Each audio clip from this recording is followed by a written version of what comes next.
بسم اللہ الرحمن الرحیم۔ السلام علیکم دوستو، میں ہوں ایڈوکیٹ قرۃ العین عائشہ اور آپ کی خدمت میں کیو اے لاء یوٹیوب چینل کی جانب سے حاضر۔ دوستو، آج کا ٹاپک بھی بہت ہی انٹرسٹنگ ہے۔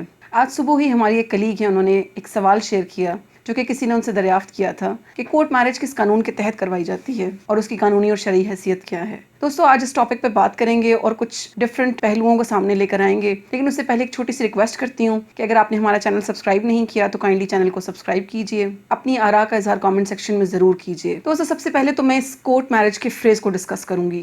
کورٹ میرج، جس کو عام طور پہ سمجھا یہ جاتا ہے کہ ایک ایسی میرج جو کہ کورٹ کنڈکٹ کرواتی ہے۔ میں یہاں پر اس مسکنسیپشن کو دور کرنا چاہوں گی کہ کورٹ میرج میں کورٹ کا کوئی رول نہیں ہوتا۔ کورٹ میرج بالکل ایک عام نکاح ہے کہ جس میں شرعی طور پر صرف 3 چیزیں درکار ہیں: آفر، ایکسیپٹنس اینڈ 2 وٹنسز۔ کوئی بھی مرد اور عورت جب 2 وٹنسز کے سامنے ایجاب و قبول کر لیتے ہیں تو ان کا نکاح ہو جاتا ہے۔ یہ بھی ضروری نہیں کہ وہاں پر کوئی مولانا صاحب موجود ہوں، کوئی نکاح خواں ہو۔ یہ وہ فارمیلٹیز ہیں جن کو اب ہم نے سوشلی بہت زیادہ اڈاپٹ کر لیا ہے، لیکن جو شرعی طور پر صرف 3 چیزیں درکار ہیں وہ آفر، ایکسیپٹنس اینڈ 2 وٹنسز ہیں۔ اگر میں کورٹ میرج کو یہ کہوں کہ یہ ایک ایسی میرج یا ایسا نکاح ہے جو ولی کے بغیر ہے، نارملی نکاح میں ولی کی شمولیت اور ولی کے بغیر نکاح، اس کے اوپر فقہا کی مختلف آراء ہیں۔ اسکول آف تھاٹس کے نزدیک ولی کے بغیر نکاح نہیں ہوتا، لیکن حنفی اسکول آف تھاٹس اس چیز کو الاؤ کرتے ہیں اور ولی کے بغیر منعقد ہوئے نکاح کو بھی جائز قرار دیتے ہیں۔ کورٹ میرج کسی قانون کے تحت نہیں کروائی جاتی۔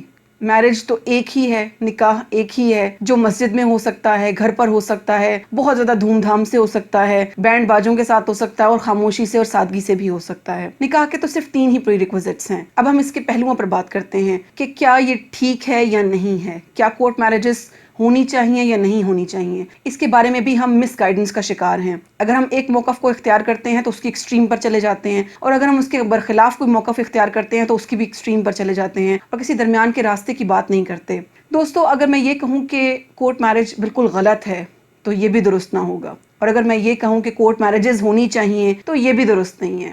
کورٹ میرج اگر تو رن اوے شادی ہے، جس کو عرف عام میں رن اوے یا بھاگ کر شادی کرنا کہتے ہیں، اور یہ شادی کیسے کپل کے درمیان ہونے والی ہے جو کہ ابھی بلوغت کی عمر کو بھی نہیں پہنچا، تو میں اس کو ہائیلی کنڈیم کروں گی، میں اس کی مذمت کروں گی اور میں اس کو کبھی بھی نہیں پروموٹ کروں گی۔ جو بچے اپنا فیصلہ لینے کی عمر تک ہی نہیں پہنچے، اگر وہ ایسا فیصلہ لیتے ہیں اور بھاگ کر کورٹ کے پریمیسز میں آ جاتے ہیں اور وہ یہ سمجھتے ہیں کہ ولی کی جگہ اب کورٹ اور ان کے نکاح کو منعقد کروائے گی، تو ان بچوں اور بچیوں سے میں کہنا چاہوں گی کہ اس میں کورٹ کا کوئی کردار نہیں ہے، اس کا عدالت سے کوئی تعلق نہیں ہے۔ کورٹ میرج قطعاً عدالت میں نہیں ہوتی، یہ کسی بھی جگہ پر ہو سکتی ہے، کسی چیمبر میں ہو سکتی ہے، باہر ہو سکتی ہے، کسی نکاح خواں کے کمرے میں ہو سکتی ہے، مسجد میں ہو سکتی ہے۔ اس کا قطعاً عدالت سے کوئی تعلق نہیں ہے، اور عدالت نے آپ کے ولی کے اختیارات نہیں سنبھالے۔ وہ بچے بچیاں جو بھی کچی عمر میں ہوتے، فیلنگز ابھی میچور نہیں ہوئی ہوتی، اور وہ ان فیلنگز کے ہاتھوں مجبور ہو کر غلط قدم اٹھا بیٹھتے ہیں، میں کبھی بھی اس کو ریکمینڈ نہیں کروں گی اور کبھی بھی اپریشیٹ نہیں کروں گی کہ ایسی صورتحال میں بچوں کو عدالت میں جا کر اپنی مرضی کے فیصلے کرنے چاہیے۔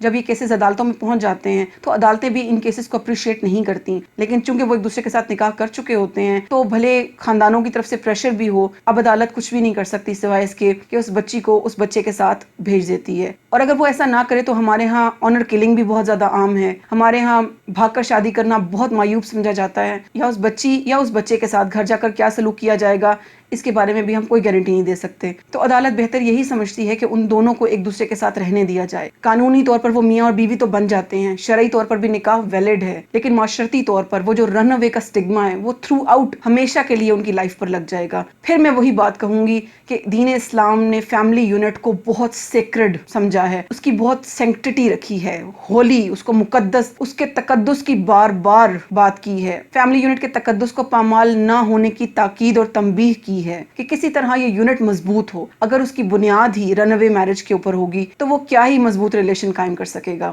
معاشرتی طور پر ہمیشہ کے لیے ایک ان ایکسیپٹیبل ریلیشن ہوگا۔ اب ہم اس کے دوسرے پہلو پر بات کرتے ہیں کہ جس میں بچیوں کی شادیاں قرآن مجید سے کر دی جاتی ہیں، وراثت کی تقسیم کو بچانے کے لیے، یا کسی عمر رسیدہ وڈیرے کے حوالے کر دیا جاتا ہے، یا پھر اس کی مرضی کے عین برخلاف شادی کر دی جاتی ہے۔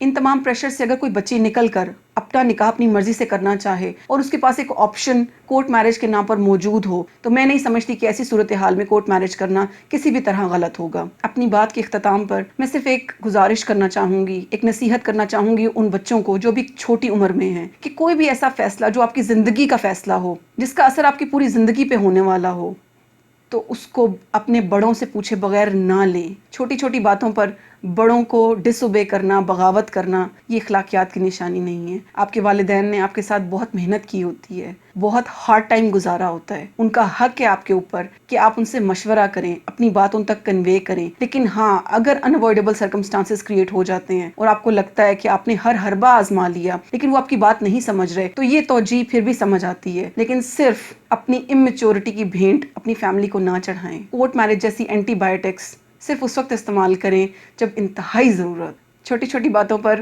پیناڈول سے کام چلا لیں۔ اسی ایڈوائس کے ساتھ میں اپنی ویڈیو کا اختتام کروں گی۔ السلام علیکم ورحمۃ اللہ وبرکاتہ۔